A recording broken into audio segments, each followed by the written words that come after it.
நீ யாரு? மிருத்திகா. அது உன் பேரு. நீ யாரு?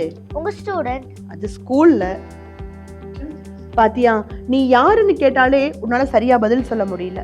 நீ எப்ப பிறந்த, இங்க எப்ப வந்து சேர்ந்த, யாருக்கு மகளா பிறந்த, உன்னோட பேரண்ட்ஸ் யாரு, அவங்க இந்த ஊருக்கு எப்ப வந்து சேர்ந்தாங்க, அவங்களோட அப்பா அம்மா யாரு, அவங்களோட பரம்பரை என்ன, அவங்களோட பூர்வீகம் எங்க இருந்து வந்துச்சு, இப்படி நம்ம எல்லாரும் சேர்ந்து வாழ்ற இந்த நாடு நீ பிறக்கிறதுக்கு முன்னாடி, ஏன் நான் பிறக்கிறதுக்கு முன்னாடி இல்ல 50-60 வருஷங்களுக்கு முன்னாடி எப்படி இருந்துச்சு, அன்னைக்கு நம்ம முன்னோர்கள் பட்ட கஷ்டங்கள் என்ன, அவங்க நம்மளுக்கு செஞ்ச நன்மைகள் என்ன, நம்ம தலைவர்கள் யாரு, நம்ம ஹீரோஸ் யாரு அப்படிங்கறத நம்ம தெரிஞ்சுக்கலன்னா நம்ம வாழ்ற நாட்டையும் நம்ம பேரண்ட்ஸையும் நம்ம முன்னோர்களையும் நம்ம மதிப்போமா? நம்மளை விடு, நமக்கு பின்னாடி வரக்கூடிய ஜெனரேஷன் நம்மள மதிப்பாங்களா? இப்ப சொல்லு.